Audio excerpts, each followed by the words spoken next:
नमस्कार, मैं हूं मयूरी श्रीवास्तव। स्वागत है आपका प्राइम टीवी में। वक्त हो गया है खबर दोपहर का। देखिए, 2024 की बात है और इसी को देखते हुए सभी दल एक्शन मोड में नजर आ रहे हैं। वहीं ना करते एनडीए में शामिल हुए सुबासपा अध्यक्ष ओम प्रकाश राजभर अब अपनी ताकत दिखाने की तैयारियों में जुटे हुए हैं।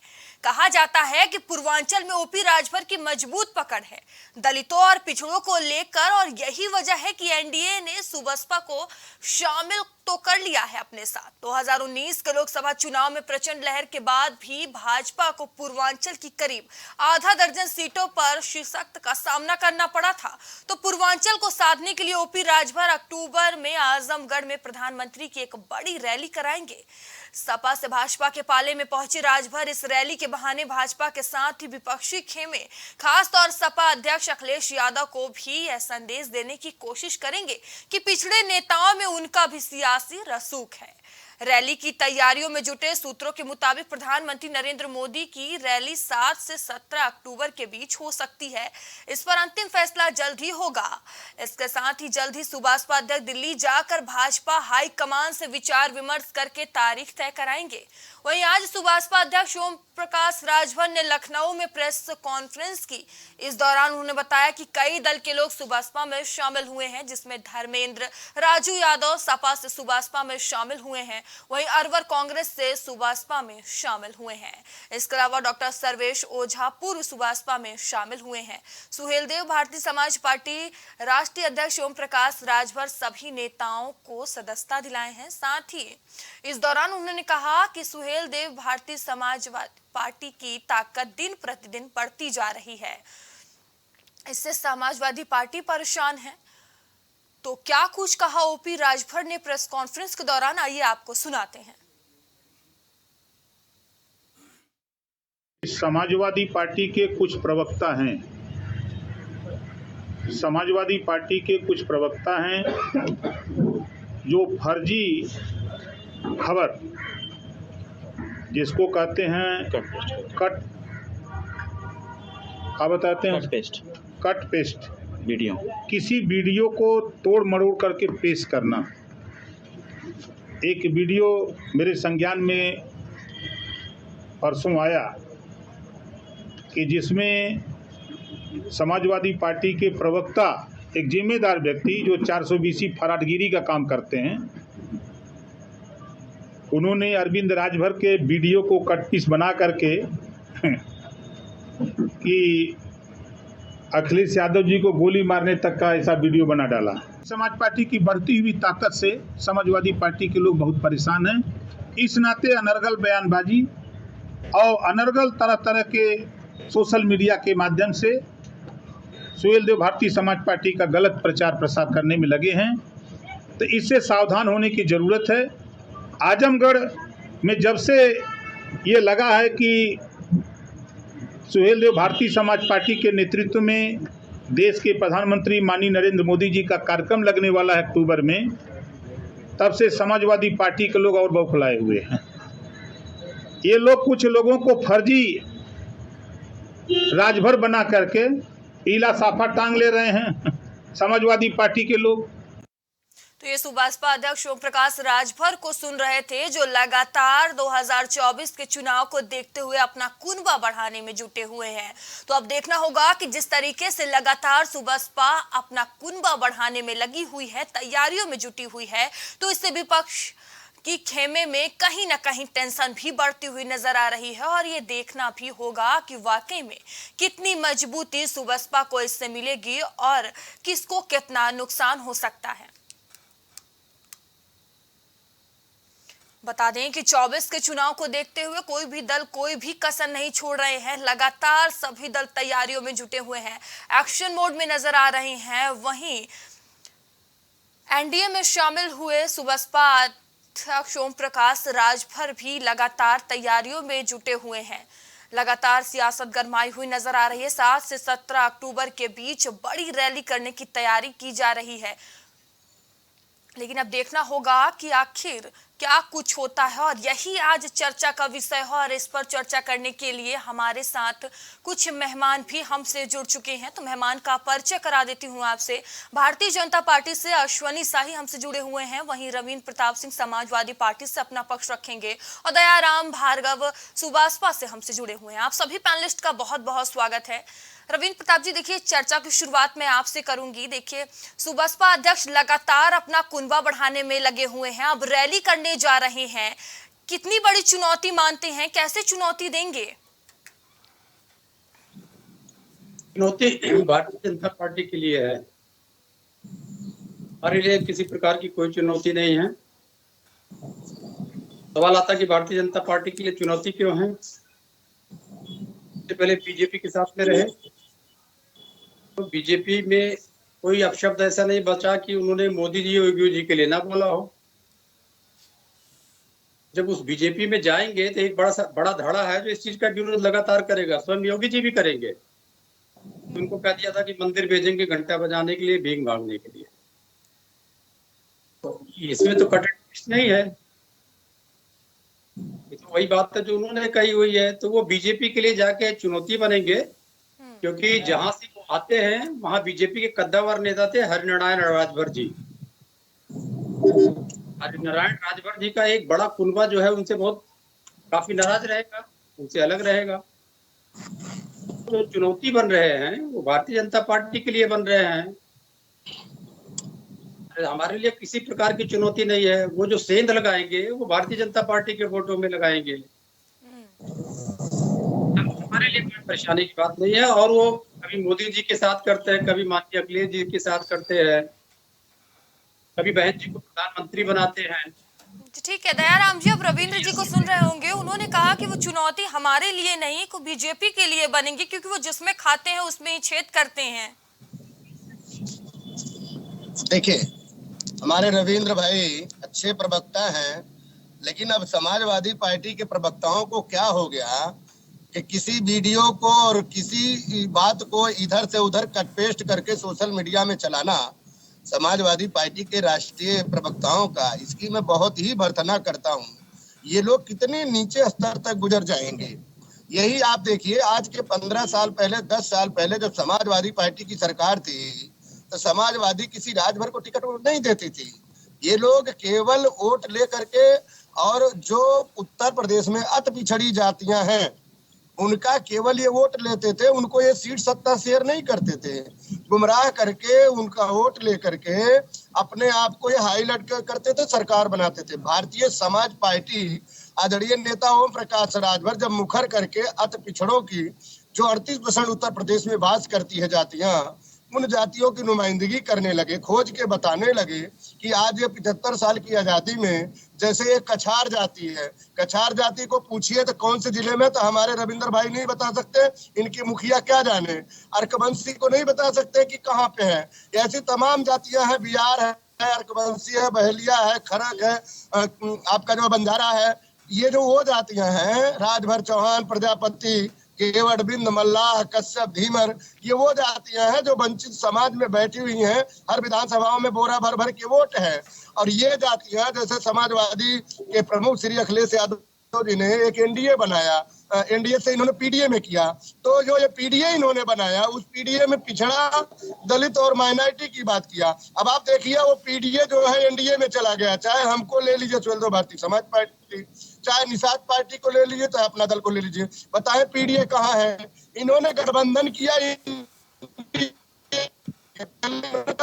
एक था कि बंबई से गई पूना, पूना से गई दिल्ली। लेकिन आप ये देखिए कि जब समाजवादी पार्टी बिहार में बैठक करती है तो पीडीए का एजेंडा देती है, लेकिन वो माना नहीं जाता है। फिर बंगलोर में चले जाते हैं, वहां पे जो है इंडिया नाम दिया जाता है। ये ऐसे तमाम चीजें हैं। स्वयं जो है समाजवादी पार्टी भ्रमित है कि हम करें तो क्या करें। जिसकी ताकत जो है इनको पिछड़ी जातियों को मिला करता था, तो 4 बार सत्ता में आए थे झूठ बोल करके, गुमराह करके। आज उन जातियों की नुमाइंदगी जो है आदरणीय नेता ओम प्रकाश साथ में है और एनडीए के साथ में है। अब इनकी घबराहट है। आप देखेंगे आज हमारे लखनऊ कार्यालय में तमाम समाजवादी पार्टी के राष्ट्रीय नेता, प्रदेश नेता या इनके जो भी जिला पंचायत सदस्य हैं, पूर्व के हैं, वर्तमान के हैं, वो तमाम लोग जो आज समाज पार्टी में क्यों जुड़ रहे हैं? उसका कारण ये है कि श्री अखिलेश यादव जी समाजवादी पार्टी ने समाजवादी पार्टी बना दिया है। चूंकि वहां पे लोगों को सम्मान नहीं मिल रहा है। जिस सम्मान की चर्चा अगर हम करते हैं तो आप देखिए यही श्री अखिलेश यादव हैं, अपने चचा को किस तरह बेइज्जत करके अलग पार्टी से किया था। उन्होंने अपनी पार्टी बनाई थी प्रगतिशील समाजवादी पार्टी, और चचा ने जो है चुनाव भी लड़ा। आज उसको विलय करके फिर साथ रखे, तो इनके कथनी और करनी में क्या अंतर है, ये तो इनसे स्वयं पूछ लीजिएगा। जी ठीक है, अश्विनी शाही जी, देखिए आपके पास आऊंगी। देखिए जिस तरह से विपक्ष एकजुट हुआ है, आपकी तरफ से भी तैयारियां भरपूर की जा रही है, वहीं अब सुभाषपा अध्यक्ष भी एक्शन मोड में नजर आ रहे हैं। क्या इसी को देखते हुए आप तैयारियों में लगातार जुटे हो? कितनी चुनौती दे लेंगे आप समाजवादी पार्टी को? देखिए, भारतीय जनता पार्टी की तैयारी अपने बूथ लेवल से लेकर और राष्ट्रीय स्तर तक एकदम जारी है, और हम तमाम तरह की बैठकें कर रहे हैं और तमाम तरह की योजनाओं को पहुंचाने की बात कर रहे हैं। माननीय प्रधानमंत्री जी ने सबको ये काम दिया है, राष्ट्रीय अध्यक्ष जी के नेतृत्व में हमारे हर माननीय सांसद, माननीय विधायक, माननीय मंत्री और जिले के लोग भी गांव-गांव में जाकर चौपाल लगाकर चाहे जैसे भी करना हो अपनी योजनाओं को बताने का काम कर रहे हैं कि हमने 9 साल में क्या बदलाव किया। तो आज हम चुनौती तो मानते ही है कि हमको चुनाव लड़ना है, तो अगले को हम ऐसा थोड़ा ही कहते हैं कोई चुनौती नहीं है। मगर जो परिस्थितियां चल रही हैं, आज देखिए जिस पर आपने माननीय ओम प्रकाश राजभर जी के उस पर चर्चा आपने रखा, तो अब लिंक को वहां से जोड़िए। समाजवादी पार्टी प्रमुख विपक्षी पार्टी है, मगर वहां से लोग टूट कर जा रहे हैं कहां पर? एनडीए में शामिल हो रहे हैं, ओम प्रकाश जी के साथ आ रहे हैं। तो जब ओम प्रकाश जी मजबूत हो रहे हैं तो एनडीए मजबूत हो रहा है। एक चुनौती हमारी यहाँ और समाप्त होती है। वही दल है जिससे हम प्रमुखता से लड़ते हैं, समाजवादी पार्टी। तो जब समाजवादी पार्टी कमजोर हो जाएगी, बहुजन समाज पार्टी का लगभग अब अस्तित्व तो लगभग खत्म हो गया है, उनका 8-9%, 10% वोट जो भी बचा हो। लेकिन आज आपको देखना होगा कि देश के समसामयिक मुद्दे पर खड़ा कौन होता है। आपत्ति काल आई, कोरोना, उस समय कौन खड़ा था? अखिलेश जी तो निकले नहीं घर से। उनके जो है लोग ये कहते रहे कि भाजपा का, खुदे वो कहते रहे कि भाजपा का टीका है। टीका लगवाने के लिए देखिए किस तरीके से वो किए। वो तो मैं कहता हूं माननीय मुलायम सिंह यादव जी कितने बहादुर व्यक्ति थे, उन्होंने टीका लगवाते हुए फोटो जारी कर दिया। उसके बाद शर्म आई होगी तो अखिलेश यादव जी लगवाए होंगे, मैं नहीं जानता। लेकिन उसके बावजूद भी किस तरीके से राजनीति की गई। उस समय जब हम 80 करोड़ लोगों को राशन दे रहे थे और आज तक जारी है, कितना उपहास उड़ाया इन लोगों ने उस राशन देने का। लेकिन ये लोगों ने वो दर्द नहीं समझा जब माताएं और बहनें सड़कों पर लोटा लेकर जाती थी और क्या स्थिति होती थी। 11-12 करोड़ शौचालय देने का काम माननीय मोदी जी ने किया। तो ये आम जन तक हम जाने का काम करेंगे, योजना गिराएंगे तो आपका पूरा डिबेट खत्म हो जाएगा।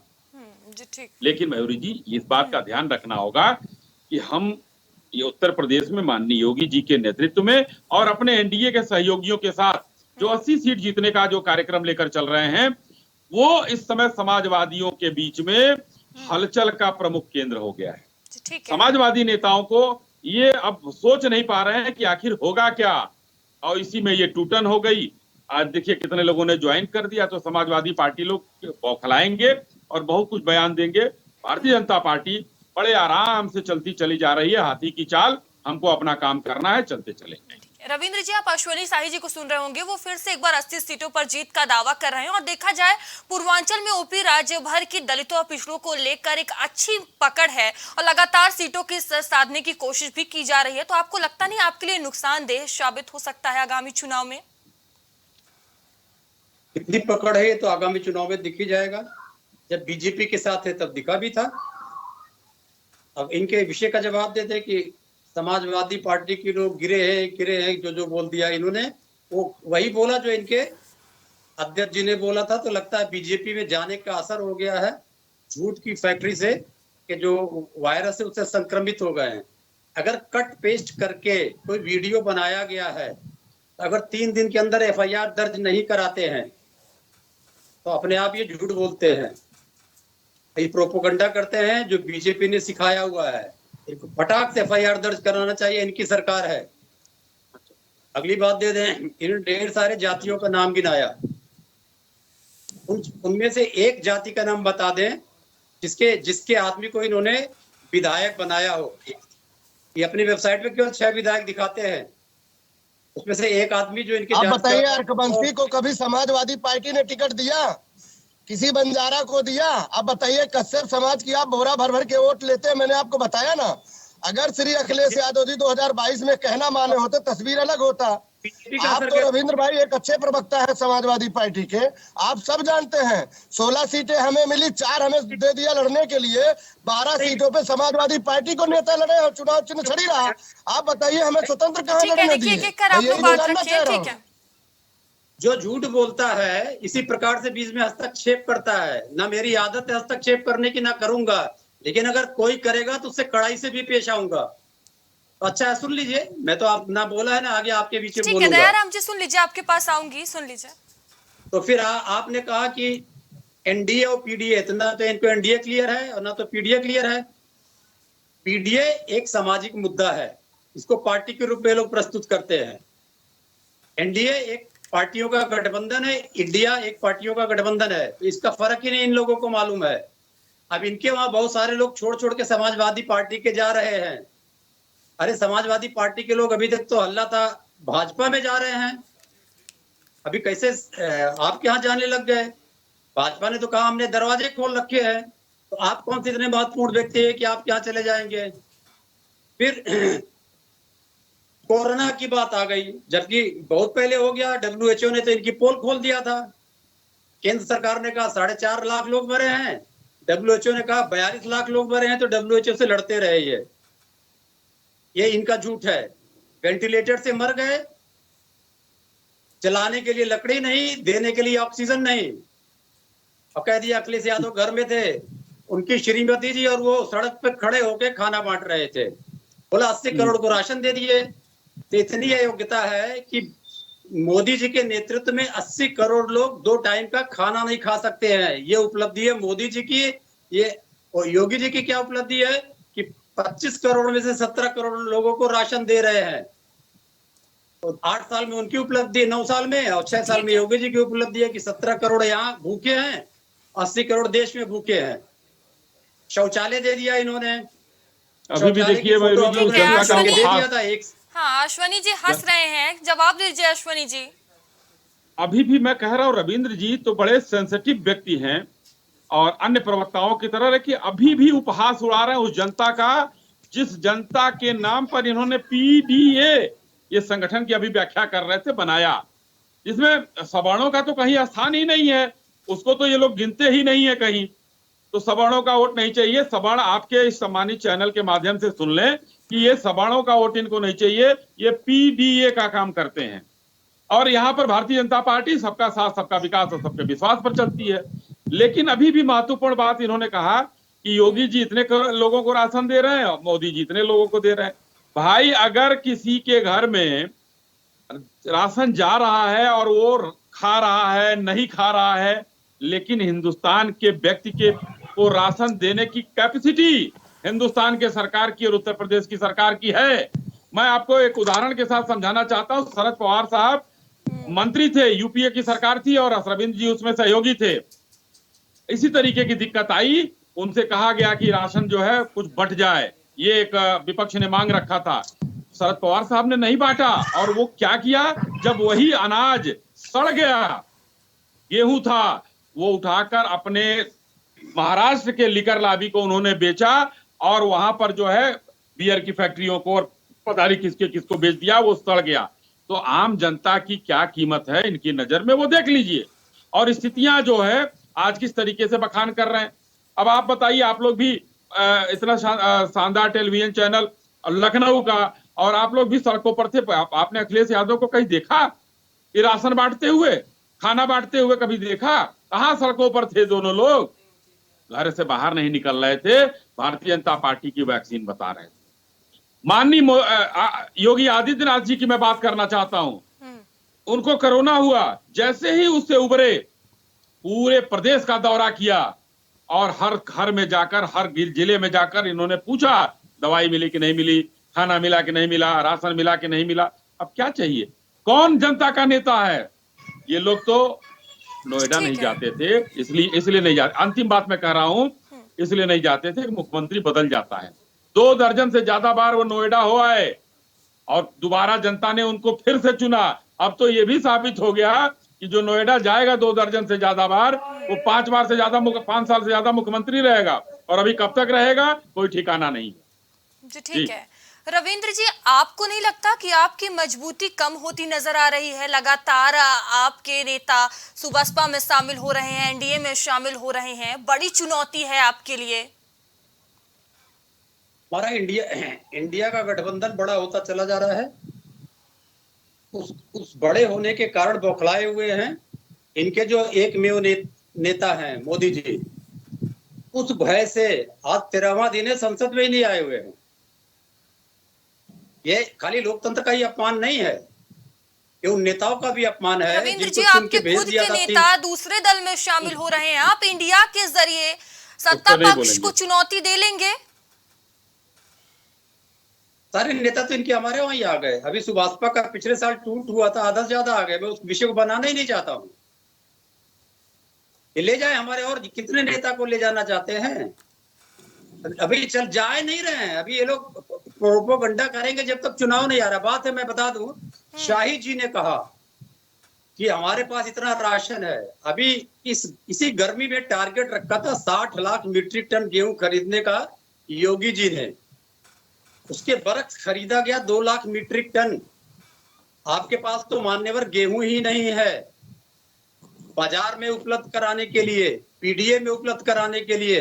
जी ठीक है रविंद्र जी, क्या झूठ बोलते हैं? तभी हम डबल इंजन की सरकार कहते हैं कि हमने पूछिए पूरे देश में जो हमने निर्धारित किया था उससे ज्यादा राशन खरीदा है। ये देखिए, ये आप हम डबल इंजन की सरकार इसीलिए कहते हैं। गेहूं खरीदी पे बताइए ना क्या कर दिया आपने? ये क्या कर दिया कि 2 लाख कह रहे हैं। आप देखिए ना, राष्ट्रीय औसत देखिए, 2 लाख मीट्रिक टन खरीदा से ज्यादा खरीफ और रबी दोनों में खरीद हुई है इस साल। और आप देखिए तो पूरे राष्ट्रीय औसत पे जाइए।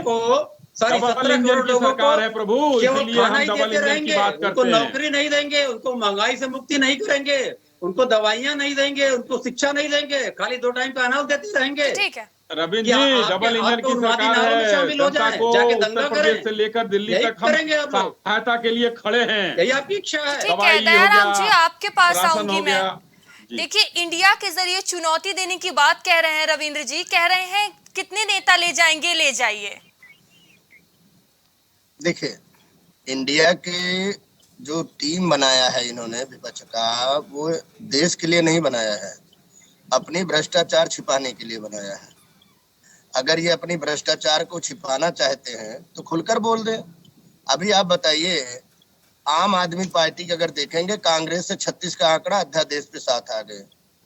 यही समाजवादी पार्टी है, 2017 में 2 नए नवयुवकों की जोड़ी बताते थे, उसके बाद इन्होंने गठबंधन तोड़ा।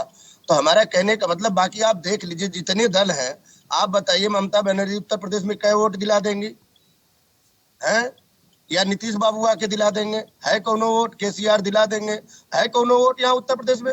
उत्तर प्रदेश में जो वोट है, अति पिछड़ी जातियां जो 38% है, जिनका बोरा भर भर के वोट है। 4 बार समाजवादी की सरकार बनी, तब इन्होंने हिस्सा अधिकार नहीं दिया। मैं बार बार कह रहा हूँ, ये अति पिछड़ों के साथ में जो समाजवादी पार्टी ने नाइंसाफी करी है, उसका जीता जाता ये प्रमाण है कि आज उत्तर प्रदेश में अति पिछड़े समाज से आदरणीय नेता ओम प्रकाश राजभर जी आते हैं।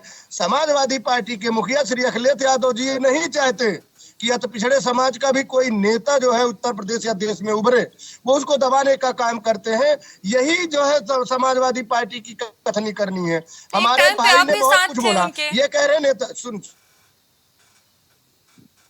साथ जब भी थे और आज भी थे, लेकिन समस्या ये है कि इन्होंने हमको जो है, जब इन्होंने हमको तलाक दिया तो हम बाहर में बैठ गए। लेकिन अब बताइए समाजवादी की क्या ऐसी मजबूरी है?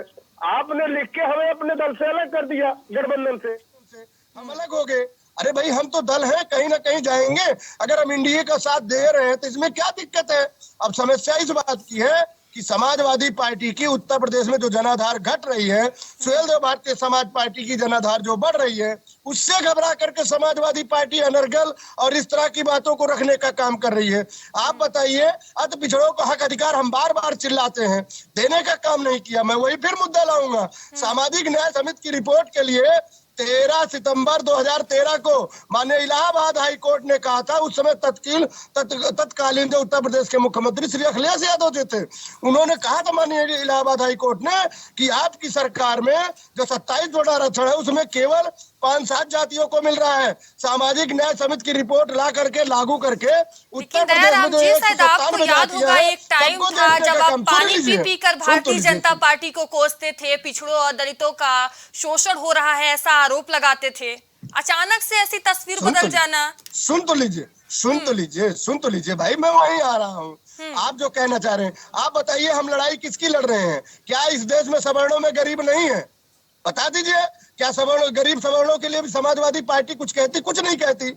अभी जो पीडीए बना करके सवर्णों को पीडीए की बात करती है भाई, तो कहां करेंगे? सुहेलदेव भारतीय समाज पार्टी ने उन गरीब वंचित समाज लोगों की आवाज बनी है, उससे समाजवादी पार्टी घबराई हुई है। ये सोच रहे हैं कि अब तक तो हमारी दुकानदारी झूठ बोल करके चली, ये सोच रहे थे कि हमने इनको हक अधिकार नहीं दिया, गुमराह करके हमने 4-4 बार सरकार बनाई।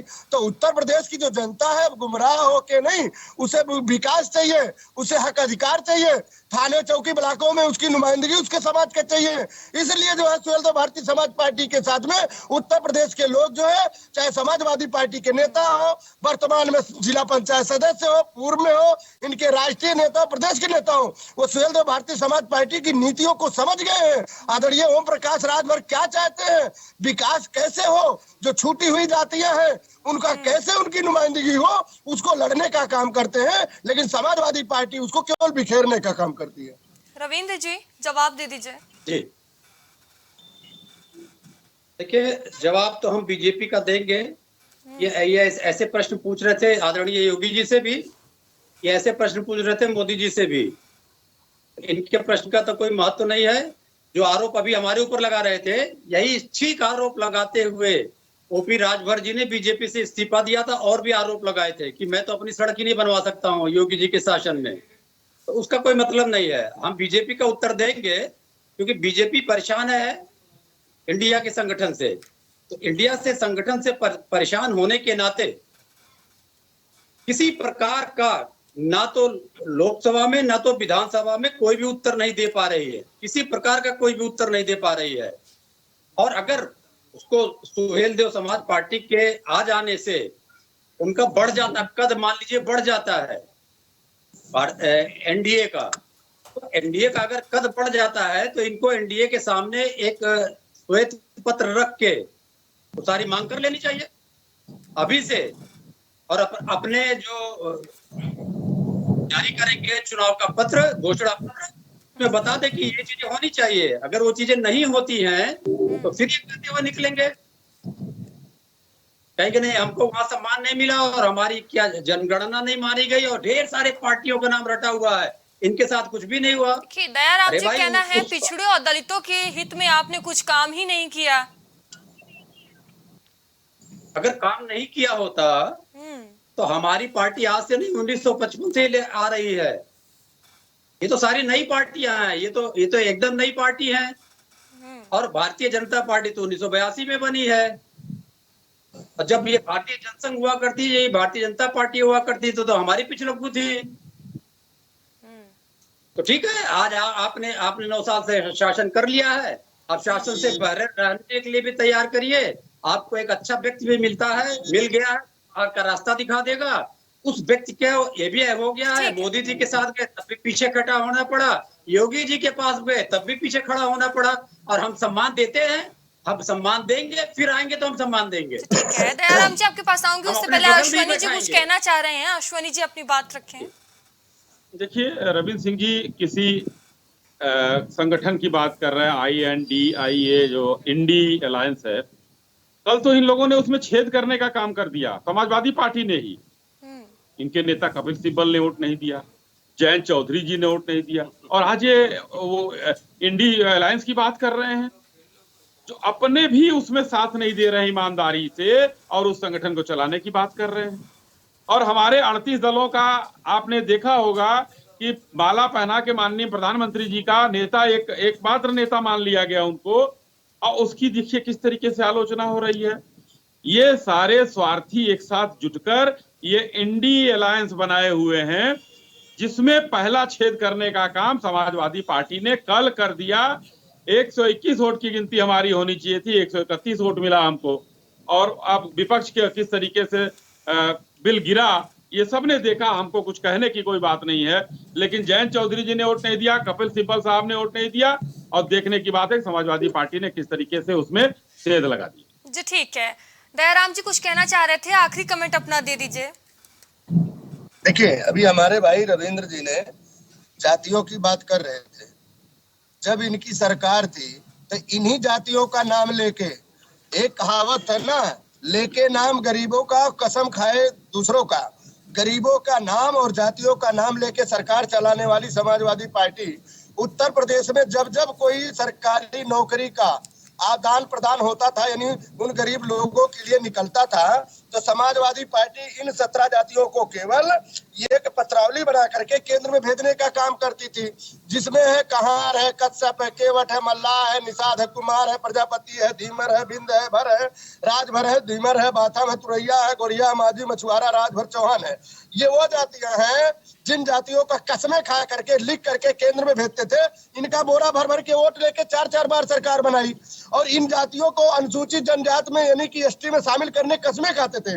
आज इन्हीं में से भर राजभर को माने इलाहाबाद हाई कोर्ट ने जो है 14 जुलाई को दोबारा एक निर्णय दिया, और उसको उत्तर प्रदेश की सरकार ने, योगी सरकार ने 17 जिलों में भर राजभर की सर्वे करा करके एक नोटिफिकेशन बना करके जो है केंद्र को भेजने जा रही है।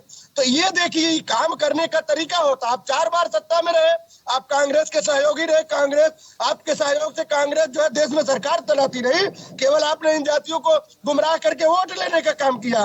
तो काम अगर आप किए होते तो आपको मुंह छुपाना नहीं पड़ता रविंद्र भाई। जी भाई जी ठीक है, देखिए 2024 की बात है और इसी को देखते हुए सभी दल एक्शन मोड में नजर आ रहे हैं। सभी की अपनी अपनी तैयारियां हैं, सबके अपने अपने दावे हैं, लेकिन ये देखने वाली बात होगी कि आखिर जनता का साथ किसको मिलता है। फिलहाल आप सभी पैनलिस्ट का बहुत बहुत धन्यवाद हमसे जुड़ने के लिए। तो बता दें कि 2024 को देखते हुए सभी दल ने एक्शन मोड में नजर आ रहे हैं। वहीं एनडीए में शामिल हुए सुबसपा अध्यक्ष लगातार अपना कुनबा बढ़ाने में लगे हुए हैं, लगातार तैयारियों में जुटे हुए हैं। बता दें कि पूर्वांचल में ओपी राजभर की मजबूत पकड़ है, दलितों और पिछड़ों को लेकर एक अच्छी पकड़ रखते हैं, और यही वजह है कि एनडीए में सुबसपा को शामिल कर लिया गया है। लेकिन अब देखने वाली बात होगी कि आखिर ये गठबंधन क्या रंग लाता है और जनता किसके संग जाती है, और इस गठबंधन से किसका फायदा और किसका नुकसान होता है। फिलहाल खबर दोपहर में इतना ही, आगे आपसे फिर होगी मुलाकात। तब तक के लिए बने रहिए प्राइम टीवी के साथ। नमस्कार।